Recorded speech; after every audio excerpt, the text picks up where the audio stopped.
असं आहे की जी 2 दिवसापूर्वी जी दुर्घटना झाली, माननीय अजितदादा त्या दुर्घटनेमध्ये गेले, पण त्यांच्याच बरोबर जे बाकी जे पायलट होते, को पायलट आणि पिंकी माळीसुद्धा त्यांच्यावर क्रू मेंबर म्हणून होती.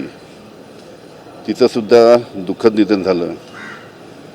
आणि तिच्या वडिलांशी आणि आईशी आणि भावाशी मी भेटलो. त्यांनी सांगितलं की आतापर्यंत जवळजवळ 5-6दा ती दादांच्या बरोबर फ्लाईटमध्ये तिने ड्युटी केलेली आहे, गेलेली आहे. आणि जी घटना झाली 2 दिवसापूर्वी, त्यामुळे संपूर्ण कुटुंब अतिशय दुःखात आहे. हिचे पिंकी माळीचे जे वडील आहेत ते सुरुवातीपासनं 1999 आमचा जो पक्ष आहे राष्ट्रवादी काँग्रेस, त्याच्यामध्ये या वरळी तालुक्याचे ते अध्यक्ष होते, पहिले अध्यक्ष होते वरळी तालुक्याचे राष्ट्रवादीचे.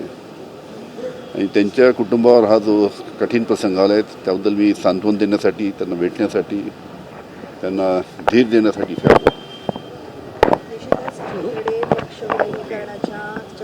सुरू आहे, दोन्ही पवार कुटुंब सध्या बारामतीतच आहे, पण ज्या चर्चा सुरू आहे याआधी अनेक बैठका झाल्या होत्या, पण पक्षाच्या वतीनं किंवा मग पवार कुटुंबियांशी काही यामध्ये अंतिम निर्णयाची काही चर्चा झाली आहे का? कसं आहे की नुकतीच घटना झाली आहे, 2 दिवसच झाले आहेत. आणि 2-3 दिवसामध्ये संपूर्ण विधी वगैरे सगळं आटोपल्यानंतर सर्व पवार, शरद पवार साहेब, सुनित्रा वहिनी, बाकी सर्व मुलं, बाकी सर्व भाऊ वगैरे, दादांचे भाऊ वगैरे सगळे एकत्र बसतील आणि एकत्र बसून चर्चा करतील. आता सध्या ही वेळ काही याबाबत चर्चा करायची नाही आहे. त्याच्यामुळे अशी अतिशय दुर्दैवी घटना आहे. अजितदादासारखा एक कर्तृत्ववान नेता या महाराष्ट्राला मुकलेला आहे. आणि या सर्व गोष्टी एकदा माननीय संपूर्ण पवार कुटुंबाची बैठक झाल्यानंतर त्यामध्ये काय निर्णय होतो पाहू.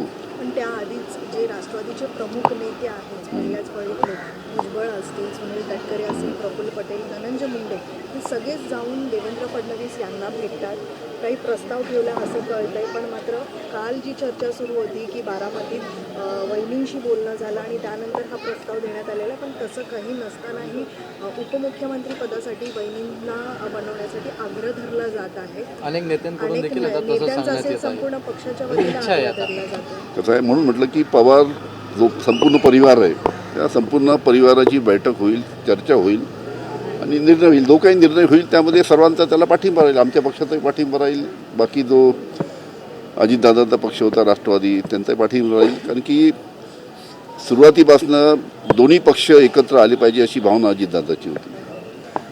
आणि अनेक बैठका झाल्या, आमचे जयंतराव पाटील, बाकी आमच्या सर्व नेत्यांची अनेकदा बैठका झाल्या.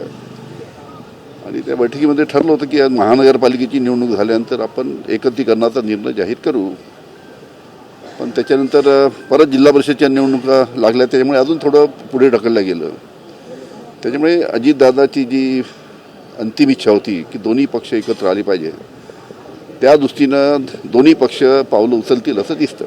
पण ज्या पद्धतीत उपमुख्यमंत्री पद असेल किंवा मग दादा ज्या पदासाठी जे नेतृत्व करत असतील, मग राष्ट्रवादीचं जे राष्ट्रीय अध्यक्षपद असेल किंवा मग इतर जी खाती आहेत दादांची, त्या आता पदावरती अनेक नेत्यांचा डोळा लागलेला आहे, त्यामुळे लॉबिंग केली जाऊ शकते अशी चर्चा आहे. कसं ही वेळ, सध्याची वेळ त्या बाबतीत नाही आहे.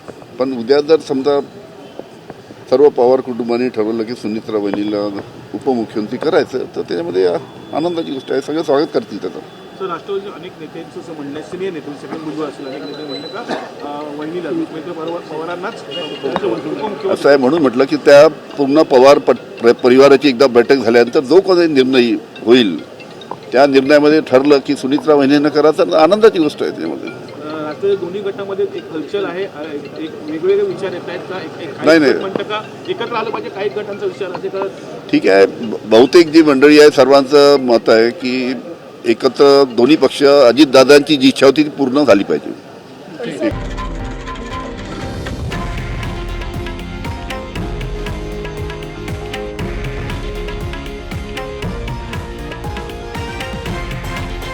हे आहे देशातील नंबर 1 न्यूज नेटवर्क आणि आपण पाहत आहात TV9 मराठी, एकमेव.